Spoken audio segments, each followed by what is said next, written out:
ಕಳೆದ ವಾರ ಸಚಿವ ಸಂಪುಟ ವಿಚಾರವಾಗಿ ರಾಜ್ಯ ರಾಜಕಾರಣ ದೆಹಲಿಗೆ ಶಿಫ್ಟ್ ಆಗಿತ್ತು.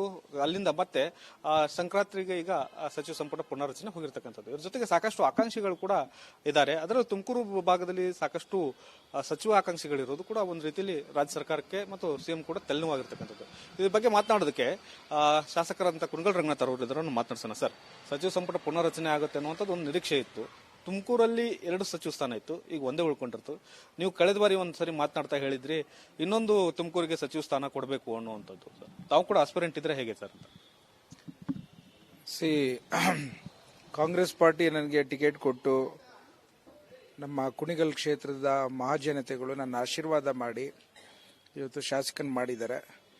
ನಾನು ಯಾವತ್ತು ಅಧಿಕಾರದಿಂದ ಓದನಲ್ಲ. ಆಮೇಲಿಂದ ನನಗೂ ಇವತ್ತು ಈ ವಿಚಾರಗಳಲ್ಲಿ ನಾನು ಆಚೆ ಪಬ್ಲಿಕಲ್ಲೆಲ್ಲ ಮಾತಾಡೋಂಥದ್ದು ಸೂಕ್ತನೂ ಅಲ್ಲ. ಅದು ಮತ್ತು ಎಲ್ಲದಕ್ಕಿಂತ ಹೆಚ್ಚಿನದಾಗಿ ನನಗೇನು ಜವಾಬ್ದಾರಿ ಕೊಟ್ಟಿದ್ದಾರೆ ಅದರ ಇತಿಮಿತಿಲಿ ಕೆಲಸ ಮಾಡಬೇಕು ಅನ್ನೋದೊಂದು ಬಿಟ್ಟರೆ ಮತ್ತೊಂದಿಲ್ಲ ಅಂತ ಹೇಳಲಿಕ್ಕೆ ಇಚ್ಛೆ ಪಡ್ತೇನೆ. ನಾನು ಆಕಾಂಕ್ಷಿದಾರ ಅಲ್ಲ ಅಂತ ಹೇಳಿ ಮತ್ತೊಮ್ಮೆ ಒತ್ತು ಕೊಟ್ಟು ಹೇಳಲಿಕ್ಕೆ ಇಚ್ಛೆ ಪಡ್ತೇನೆ. ಒಂದು ವೇಳೆ ತುಮಕೂರಲ್ಲಿ ತಮಗೆ ಸಚಿವ ಸ್ಥಾನ ಕೊಡಬೇಕು ಅನ್ನೋಂಥದ್ದು ಏನಾದ್ರು ನಿರ್ಧಾರ ಆದರೆ ನೀವು ತೆಗೆದುಕೊಳ್ಳಲ್ವಾ ಸರ್? ಹಾಗಿದ್ರೆ ಅದೆಲ್ಲ ಪ್ರಸ್ತುತ ಸುಮ್ಮನೆ ಆಗದೆ ಇರೋಂಥದ್ದು ಪ್ರಾಕ್ಟಿಕಲ್ ಆಗಿ ಮಾತಾಡೋಣ. ಜನರದ ಸಮಸ್ಯೆ ಇದ್ರೆ ಹೇಳಿ, ಮತ್ತು ಸರ್ಕಾರದಿಂದ ಇನ್ನು ಯಾವ ರೀತಿ ಬಡವರಿಗೆ ಸೇವೆ ಮಾಡೋಂಥದ್ದು ಸ್ಪಂದಿಸುವಂಥ ವಿಚಾರ ಹೇಳಿ. ಇವೆಲ್ಲ ನಾವು ಮಾತಾಡೋಂಥದ್ದೇ ಅಲ್ಲ. ನಾವು ಒಬ್ಬ ಶಾಸಕನಾಗಿ, ಒಬ್ಬ ಕಾಂಗ್ರೆಸ್ಸಿನ ಶಿಸ್ತು ಸಿಪಾಯಿಯಾಗಿ ಇವನ್ನೆಲ್ಲ ನಾವು ಮಾತಾಡಕೂಡ್ದು ಅಂತ ನಾನು ಭಾವಿಸ್ತೇನೆ. ನಾನು ಕರೆಕ್ಟ್ ಸರ್, ನೀವೇ ಮಾತಾಡಬಾರ್ದು, ಜನಪರವಾಗಿ ಕಾಳಜಿ ಇರಬೇಕು, ಕೆಲಸ ಮಾಡಬೇಕು. ಆದ್ರೆ ಬಿಜೆಪಿ ಪ್ರತಿ ಬಾರಿ ಟೀಕೆ ಮಾಡ್ತಾ ಇದೆ. ರಾಜ್ಯ ಸರ್ಕಾರ ನಿಷ್ಕ್ರಿಯ ಆಗಿದೆ, ಅಧಿಕಾರಕ್ಕೆ ಕಿತ್ತಾಟ ನಡೆಸ್ತಾ ಇದ್ದಾರೆ ಅನ್ನುವಂತ ಒಂದು ಆರೋಪವನ್ನು ಮಾಡ್ತಾ ಇದ್ದಾರೆ. ಜನಗಳ ಕಲ್ಯಾಣ ಆಗ್ತಿಲ್ಲ ಅನ್ನುವಂತ ಆರೋಪ ಮಾಡ್ತಾ ಇದ್ದಾರೆ. ಅದು ಬಿಜೆಪಿ ಮತ್ತು ಜೆಡಿಎಸ್ ಮತ್ತು ಮಾಧ್ಯಮದವರು ಸೃಷ್ಟಿ ಮಾಡ್ತಿರೋಂಥದ್ದು. ಇವತ್ತು ಪ್ರತಿಯೊಂದು ಬಾರಿ ದೆಹಲಿಗೆ ಬೇರೆ ಬೇರೆ ಕೆಲಸಕ್ಕೆ ಮೇಕೆದಾಟಿಗೆ ಹೋಗಿದ್ರು. ನೀವು ಪವರ್ ಎಕ್ಸ್ಚೇಂಜ್ ಅಂತ ಮಾತಾಡಿದ್ರಿ. ಇವತ್ತು ಪ್ರಧಾನ ಮಂತ್ರಿಗಳನ್ನ ಭೇಟಿ ಮಾಡಕ್ಕೆ ಸಿದ್ದರಾಮಯ್ಯ ಸಾಹೇಬ್ರು ಹೋಗಿದ್ರು. ನೀವೇನೋ ಒಂದ್ ಕಡೆ ರೀಶಫಲ್ ಕ್ಯಾಬಿನೆಟ್ ಅಂತ ನೀವೇ ಮಾತಾಡ್ತಿದ್ರಿ. ನಮ್ಮ ಯಾರು ಪಕ್ಷದವ್ರು ಯಾರು ಮಾತನಾಡ್ತೇನೆ ಇಲ್ಲ. ಸೊ ಹಾಗಾಗಿ ಬಿಜೆಪಿಯವರು ಜೆಡಿಎಸ್ ಅವರು ಸುಮ್ಮನೆ ಬ್ಯಾಡ್ದಾರದ ಜನರ ಸಮಸ್ಯೆನ ಕೇಳಿದ್ದೇ ನೋಡ್ಲಿಲ್ಲಪ್ಪ 2.5 ವರ್ಷದಿಂದ. ಯಾರು ಬಿಜೆಪಿ ಎಲ್ಲಿ ಕೇಳಿದ್ರು? ಪ್ರತಿ ಬಾರಿ ಸುಮ್ಮನೆ ಕಾಂಗ್ರೆಸ್ ಅಲ್ಲಿ ಬರೀ ಅವ್ರ ಮಂತ್ರಿ ಆಗ್ತಾರಂತೆ, ಇವ್ರ ಮಂತ್ರಿ ಆಗ್ತಾರಂತೆ, ಇವ್ರ ಚೀಫ್ ಮಿನಿಸ್ಟರ್ ಆಗ್ತಾರಂತೆ, ಈ ಮಾತುಗಳು ಕೇಳೋದ್ ಬಿಟ್ರೆ ಅವರ ಕೆಲಸ, ವಿರೋಧ ಪಕ್ಷದವರ ಒಂದು ಕೆಲಸ ಏನಿದೆ ಅದನ್ನ ಮಾಡಿರೋಂಥದ್ದನ್ನ ಆರೋಗ್ಯಕರವಾಗಿ ನಾನು ನೋಡ್ಲೇ ಇಲ್ಲ. ನಾನು ವಿರೋಧ ಪಕ್ಷದವ್ರು ಕೆಲಸ ಮಾಡದೇ ಇರೋದಕ್ಕಾಗಿ ತಮಗೆಲ್ಲ ಆರಾಮಾಗಿದೆ ಅಂತ ಸರ್ಕಾರಕ್ಕೆ ಒಂದು ರೀತಿಯಲ್ಲಿ ಕಿವಿ ಹಿಂಡೋರಿಲ್ಲ ಅಂತ. ನಾನು ನೋಡಿ, ಅವ್ರು ಮಾಡ್ತಾರೋ ಬಿಡ್ತಾರೋ, ನಮ್ಮ ಕೆಲಸ ಅಂತೂ ಮಾಡಬೇಕಾಗಿದೆ. ಜನರ ಸ್ಪಂದನೆ ಮಾಡಬೇಕಾಗಿದೆ. ಜನರ ಸ್ಪಂದನೆ ಮಾಡ್ತಿರೋಂಥದ್ದು ಕಾಂಗ್ರೆಸ್ ಪಕ್ಷ ಮಾಡ್ತಾ ಇದೆ. ಇನ್ನೂ ಹೆಚ್ಚಿನ ರೀತಿ ಮಾಡುತ್ತೆ ಅಂತ ಹೇಳ್ಬಲ್ಲೆ ನಾನು.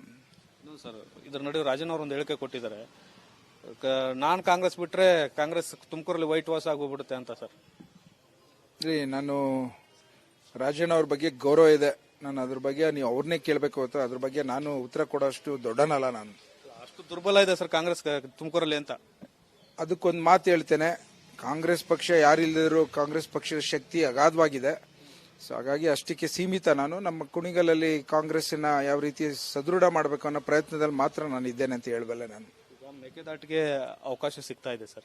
ತಮ್ಮ ಕುಣಿಗಲ್ವರೆಗೂ ನೀರು ಬರುತ್ತಾ ಹೇಗೆ ಸರ್? ಅದು ಮೇಕೆದಾಟು ಬಂದ್ರೆ ಬೆಂಗಳೂರು, ಮಂಡ್ಯ, ಮೈಸೂರು, ತುಮಕೂರು ಮತ್ತು ಕೋಲಾರ ಆ ಜಿಲ್ಲೆಗಳಿಗೆ ಯಾವ ತರ ಅನುಕೂಲತೆ ಆಗುತ್ತೆ ಅಂದ್ರೆ, ಇವತ್ತೇನು ಹೇಮಾವತಿಯಿಂದ ಶಿಂಷಾಯಿಂದ ಹಿಡಿದು ತಮಿಳುನಾಡಿಗೆ ಹೋಗುವಂತ ಒಂದು ಅವಕಾಶ ಇದೆ, ಅದು ಕಡಿಮೆ ಆಗುತ್ತೆ. ಬ್ಯಾಲೆನ್ಸ್ ಸ್ಟೋರೇಜ್ ಇರುತ್ತೆ. ಸೊ ವಾಟ್ರು ಎಲ್ಲ ರೀತಿಯಲ್ಲೂ ನಿಮಗೆ ಅನುಕೂಲತೆ ಆಗುತ್ತೆ. ತುಮಕೂರಿಗೆ ಹೇಮಾವತಿ ಒಂದು ಅವಶ್ಯಕತೆ ಏನಿದೆ ಅದು ಅತಿ ಹೆಚ್ಚಿನ ರೀತಿ ನಮಗೆ ಅವಕಾಶ ಇರುತ್ತೆ ಅಂತ ನಾನು ಭಾವಿಸ್ತೇನೆ. ಮೇಕೆದಾಟು ಬಂದ್ರೆ ನಮಗೆ ಸಾಕಷ್ಟು ಉಪಯೋಗ ಆಗುತ್ತೆ ತುಮಕೂರು ಜಿಲ್ಲೆಗೆ. ನೀವು ಹೇಮಾವತಿಯಿಂದ ಏನ್ ನೀರನ್ನ ಕೇರಿಸ್ಗೆ ಹೋಗ್ತಾ ಇದೆ ಅದು ನಮ್ಗೆ ಉಳ್ಕೊಳತ್ತೆ. ಸೊ ಹಾಗಾಗಿ ಹೇಮಾವತಿಯಿಂದ ತುಮಕೂರು ಜಿಲ್ಲೆಗೆ ಅತಿ ಹೆಚ್ಚಿನ ರೀತಿ ನಾವು ಬೆನಿಫಿಟ್ ಆಗ್ತೇವೆ ಅಂತ ಮಾತನ್ನು ಹೇಳ್ತೇನೆ ನಾನು. ಮೇಕೆದಾಟು ಯೋಜನೆ ಆದ್ರೆ ಚಿಕ್ಕಬಳ್ಳಾಪುರವರೆಗೂ ಕುಡಿಯೋ ನೀರಿಂದ ಆಗುತ್ತೆ ಅನ್ನುವಂಥದ್ದು ಒಂದು ಚರ್ಚೆಗಳಿದಾವೆ. ಪಕ್ಕದಲ್ಲೇ ನಿಮ್ ಜಿಲ್ಲೆ ಇರ್ತಕ್ಕಂಥದ್ದು, ಹಾಗಾಗಿ ಕೇಳ್ತಾ ಇರೋದು ಸರ್. ಹೌದು, ಅಫ್ಕೋರ್ಸ್ ಇವತ್ತು ಬ್ಯಾಂಗ್ಳೂರ್ಗೆ ಮತ್ತು KRS ಏನೇನು ಡಿಮ್ಯಾಂಡ್ ಇದೆ ಅದ್ರದ್ದೆಲ್ಲ ನಿಮಗೆ ಮೇಕೆದಾಟಲ್ಲಿ ಸ್ಟೋರೇಜ್ ಆಗಿ ಇವತ್ತು ಸುಮಾರು 309 TMC ನೀರನ್ನ ನದಿಗೆ ಸಮುದ್ರಕ್ಕೆ ಕರೆದುಕೊಂಡು ಹೋಗಿದೆ. ಅದು ಉಳ್ಕೊಳತ್ತಲ್ಲ. ಸೊ ಹಾಗಾಗಿ ನಮ್ಗೆ ಬೇಕಿದ್ದಾಗ ನಾವು ಉಪಯೋಗಿಸ್ಕೋಬೋದಲ್ಲ. ಸೊ ಹಾಗಾಗಿ ನಮಗೆ ಮೇಕೆದಾಟಿಂದ ಬಹಳಷ್ಟು ಅನುಕೂಲತೆ ಆಗುತ್ತೆ. ಅದನ್ನ ಬೇಕಾದ್ರೆ ನಾನು ಅರ್ಧ ಗಂಟೆ ಚರ್ಚೆನೆ ಮಾಡ್ತೀನಿ ಇವತ್ತರ ಕರೆದ್ರೆ.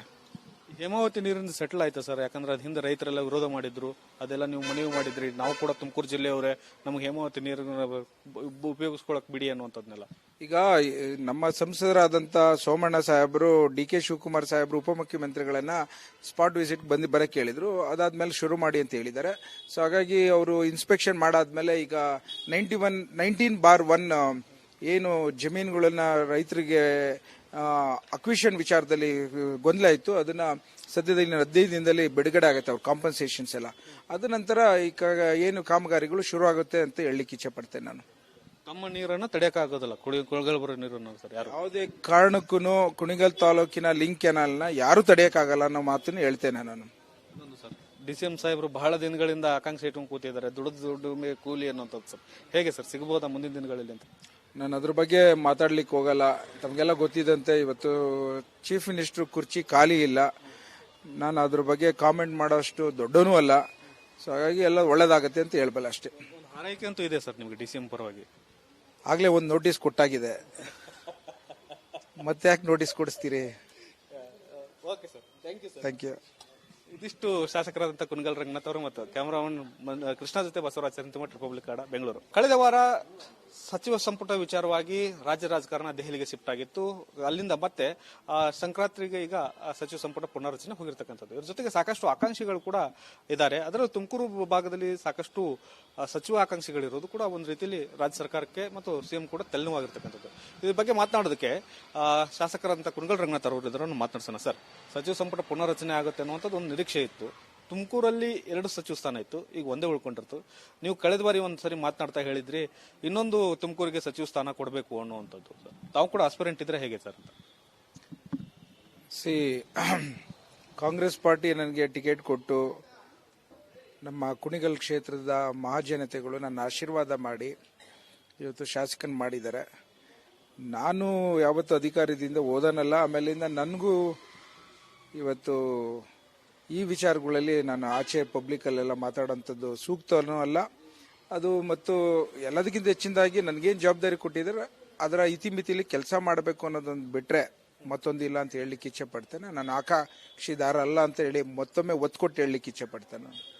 ಒಂದು ವೇಳೆ ತುಮಕೂರಲ್ಲಿ ತಮಗೆ ಸಚಿವ ಸ್ಥಾನ ಕೊಡಬೇಕು ಅನ್ನೋಂಥದ್ದು ಏನಾದ್ರು ನಿರ್ಧಾರ ಆದ್ರೆ ನೀವು ತೆಗೆದುಕೊಳ್ಳಲ್ವಾ ಸರ್? ಆಗಿದ್ರೆ ಅದೆಲ್ಲ ಪ್ರಸ್ತುತ ಸುಮ್ಮನೆ ಆಗದೆ ಇರೋಂಥದ್ದು ಪ್ರಾಕ್ಟಿಕಲ್ ಆಗಿ ಮಾತಾಡೋಣ. ಜನರದ ಸಮಸ್ಯೆ ಇದ್ರೆ ಹೇಳಿ, ಮತ್ತು ಸರ್ಕಾರದಿಂದ ಇನ್ನು ಯಾವ ರೀತಿ ಬಡವರಿಗೆ ಸೇವೆ ಮಾಡೋಂಥದ್ದು ಸ್ಪಂದಿಸುವಂಥ ವಿಚಾರ ಹೇಳಿ. ಇವೆಲ್ಲ ನಾವು ಮಾತಾಡೋಂಥದ್ದೇ ಅಲ್ಲ. ನಾವು ಒಬ್ಬ ಶಾಸಕನಾಗಿ, ಒಬ್ಬ ಕಾಂಗ್ರೆಸ್ಸಿನ ಶಿಸ್ತು ಸಿಪಾಯಿಯಾಗಿ ಇವನ್ನೆಲ್ಲ ನಾವು ಮಾತಾಡಕೂಡ್ದು ಅಂತ ನಾನು ಭಾವಿಸ್ತೇನೆ. ನಾನು ಕರೆಕ್ಟ್ ಸರ್, ನೀವೇ ಮಾತಾಡಬಾರ್ದು, ಜನಪರವಾಗಿ ಕಾಳಜಿ ಇರಬೇಕು, ಕೆಲಸ ಮಾಡಬೇಕು. ಆದ್ರೆ ಬಿಜೆಪಿ ಪ್ರತಿ ಬಾರಿ ಟೀಕೆ ಮಾಡ್ತಾ ಇದೆ, ರಾಜ್ಯ ಸರ್ಕಾರ ನಿಷ್ಕ್ರಿಯ ಆಗಿದೆ, ಅಧಿಕಾರಕ್ಕೆ ಕಿತ್ತಾಟ ನಡೆಸ್ತಾ ಇದ್ದಾರೆ ಅನ್ನುವಂತ ಒಂದು ಆರೋಪವನ್ನು ಮಾಡ್ತಾ ಇದ್ದಾರೆ. ಜನಗಳ ಕಲ್ಯಾಣ ಆಗ್ತಿಲ್ಲ ಅನ್ನುವಂತ ಆರೋಪ ಮಾಡ್ತಾ ಇದ್ದಾರೆ. ಅದು ಬಿಜೆಪಿ ಮತ್ತು JDS ಮತ್ತು ಮಾಧ್ಯಮದವರು ಸೃಷ್ಟಿ ಮಾಡ್ತಿರೋಂಥದ್ದು. ಇವತ್ತು ಪ್ರತಿಯೊಂದು ಬಾರಿ ದೆಹಲಿಗೆ ಬೇರೆ ಬೇರೆ ಕೆಲಸಕ್ಕೆ ಮೇಕೆದಾಟಿಗೆ ಹೋಗಿದ್ರು. ನೀವು ಪವರ್ ಎಕ್ಸ್ಚೇಂಜ್ ಅಂತ ಮಾತಾಡಿದ್ರಿ. ಇವತ್ತು ಪ್ರಧಾನಮಂತ್ರಿಗಳನ್ನ ಭೇಟಿ ಮಾಡಕ್ಕೆ ಸಿದ್ದರಾಮಯ್ಯ ಸಾಹೇಬ್ರು ಹೋಗಿದ್ರು. ನೀವೇನೋ ಒಂದ್ ಕಡೆ ರೀಶಫಲ್ ಕ್ಯಾಬಿನೆಟ್ ಅಂತ ನೀವೇ ಮಾತಾಡ್ತಿದ್ರಿ. ನಮ್ಮ ಯಾರು ಪಕ್ಷದವ್ರು ಯಾರು ಮಾತನಾಡ್ತೇನೆ ಇಲ್ಲ.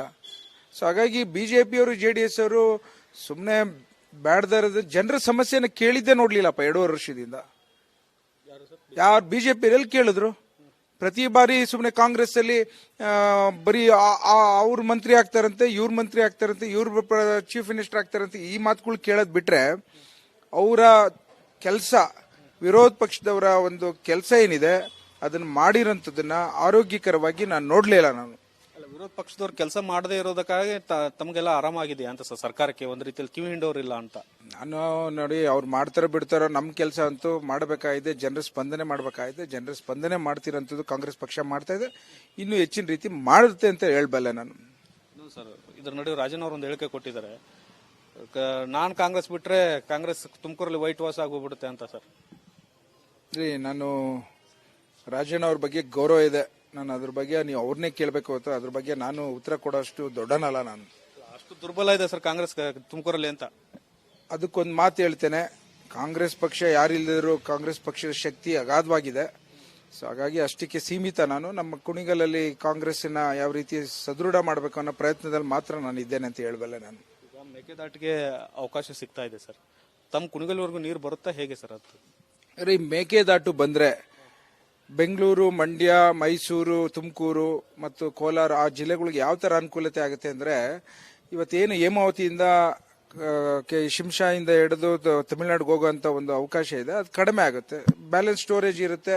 ಸೊ ವಾಟ್ರು ಎಲ್ಲ ರೀತಿಯಲ್ಲೂ ನಿಮಗೆ ಅನುಕೂಲತೆ ಆಗುತ್ತೆ. ತುಮಕೂರಿಗೆ ಹೇಮಾವತಿ ಒಂದು ಅವಶ್ಯಕತೆ ಏನಿದೆ ಅದು ಅತಿ ಹೆಚ್ಚಿನ ರೀತಿ ನಮಗೆ ಅವಕಾಶ ಇರುತ್ತೆ ಅಂತ ನಾನು ಭಾವಿಸ್ತೇನೆ. ಮೇಕೆದಾಟು ಬಂದ್ರೆ ನಮಗೆ ಸಾಕಷ್ಟು ಉಪಯೋಗ ಆಗುತ್ತೆ ತುಮಕೂರು ಜಿಲ್ಲೆಗೆ. ನೀವು ಹೇಮಾವತಿಯಿಂದ ಏನ್ ನೀರನ್ನ ಕೇರಿಸ್ಕ್ ಹೋಗ್ತಾ ಇದೆ ಅದು ನಮ್ಗೆ ಉಳ್ಕೊಳತ್ತೆ. ಸೊ ಹಾಗಾಗಿ ಹೇಮಾವತಿಯಿಂದ ತುಮಕೂರು ಜಿಲ್ಲೆಗೆ ಅತಿ ಹೆಚ್ಚಿನ ರೀತಿ ನಾವು ಬೆನಿಫಿಟ್ ಆಗ್ತೇವೆ ಅಂತ ಮಾತನ್ನು ಹೇಳ್ತೇನೆ ನಾನು. ಮೇಕೆದಾಟು ಯೋಜನೆ ಆದ್ರೆ ಚಿಕ್ಕಬಳ್ಳಾಪುರವರೆಗೂ ಕುಡಿಯೋ ನೀರಿಂದ ಆಗುತ್ತೆ ಅನ್ನುವಂಥದ್ದು ಒಂದು ಚರ್ಚೆಗಳಿದಾವೆ. ಪಕ್ಕದಲ್ಲೇ ನಿಮ್ ಜಿಲ್ಲೆ ಇರ್ತಕ್ಕಂಥದ್ದು, ಹಾಗಾಗಿ ಕೇಳ್ತಾ ಇರೋದು ಸರ್. ಹೌದು, ಅಫ್ಕೋರ್ಸ್ ಇವತ್ತು ಬ್ಯಾಂಗ್ಳೂರ್ಗೆ ಮತ್ತು KRS ಏನೇನು ಡಿಮ್ಯಾಂಡ್ ಇದೆ ಅದ್ರದ್ದೆಲ್ಲ ನಿಮಗೆ ಮೇಕೆದಾಟಲ್ಲಿ ಸ್ಟೋರೇಜ್ ಆಗಿ ಇವತ್ತು ಸುಮಾರು 309 TMC ನೀರನ್ನ ನದಿಗೆ ಸಮುದ್ರಕ್ಕೆ ಕರೆದುಕೊಂಡು ಹೋಗಿದೆ. ಅದು ಉಳ್ಕೊಳತ್ತಲ್ಲ. ಸೊ ಹಾಗಾಗಿ ನಮ್ಗೆ ಬೇಕಿದ್ದಾಗ ನಾವು ಉಪಯೋಗಿಸ್ಕೋಬೋದಲ್ಲ. ಸೊ ಹಾಗಾಗಿ ನಮಗೆ ಮೇಕೆದಾಟಿಂದ ಬಹಳಷ್ಟು ಅನುಕೂಲತೆ ಆಗುತ್ತೆ. ಅದನ್ನ ಬೇಕಾದ್ರೆ ನಾನು ಅರ್ಧ ಗಂಟೆ ಚರ್ಚೆನೆ ಮಾಡ್ತೀನಿ ಇವತ್ತರ ಕರೆದ್ರೆ.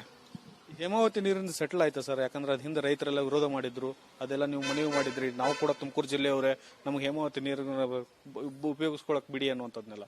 ಈಗ ನಮ್ಮ ಸಂಸದರಾದಂತ ಸೋಮಣ್ಣ ಸಾಹೇಬರು, DK ಶಿವಕುಮಾರ್ ಸಾಹೇಬರು ಉಪಮುಖ್ಯಮಂತ್ರಿಗಳನ್ನ ಸ್ಪಾಟ್ ವಿಸಿಟ್ ಬರಕ್ಕೆ ಹೇಳಿದ್ರು. ಅದಾದ್ಮೇಲೆ ಶುರು ಮಾಡಿ ಅಂತ ಹೇಳಿದ್ದಾರೆ.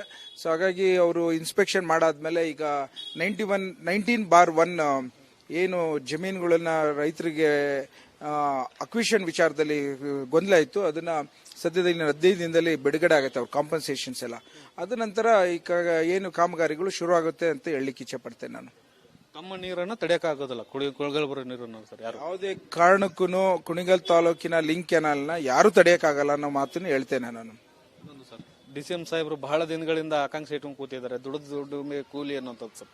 ಹೇಗೆ ಸರ್ ಸಿಗಬಹುದಾ ಮುಂದಿನ ದಿನಗಳಲ್ಲಿ ಅಂತ? ನಾನು ಅದ್ರ ಬಗ್ಗೆ ಮಾತಾಡ್ಲಿಕ್ಕೆ ಹೋಗಲ್ಲ. ತಮಗೆಲ್ಲ ಗೊತ್ತಿದ್ದಂತೆ ಇವತ್ತು ಚೀಫ್ ಮಿನಿಸ್ಟರ್ ಕುರ್ಚಿ ಖಾಲಿ ಇಲ್ಲ. ನಾನು ಅದ್ರ ಬಗ್ಗೆ ಕಾಮೆಂಟ್ ಮಾಡೋಷ್ಟು ದೊಡ್ಡನೂ ಅಲ್ಲ. ಸೊ ಹಾಗಾಗಿ ಎಲ್ಲ ಒಳ್ಳೇದಾಗತ್ತೆ ಅಂತ ಹೇಳ್ಬಲ್ಲ ಅಷ್ಟೇ. ಆರೈಕೆ ಅಂತೂ ಇದೆ ಸರ್ ನಿಮಗೆ DCM ಪರವಾಗಿ? ಆಗ್ಲೇ ಒಂದು ನೋಟಿಸ್ ಕೊಟ್ಟಾಗಿದೆ, ಮತ್ತೆ ಯಾಕೆ ನೋಟಿಸ್ ಕೊಡಿಸ್ತೀರಿ? Okay sir, thank you. ಇದಿಷ್ಟು ಶಾಸಕರಾದಂತಹ ಕುಣಿಗಲ್ ರಂಗನಾಥ್ ಅವರು ಮತ್ತು ಕ್ಯಾಮರಾಮನ್ ಕೃಷ್ಣ ಜೊತೆ ಬಸವರಾಜ್, ರಿಪಬ್ಲಿಕ್ ಕನ್ನಡ, ಬೆಂಗಳೂರು.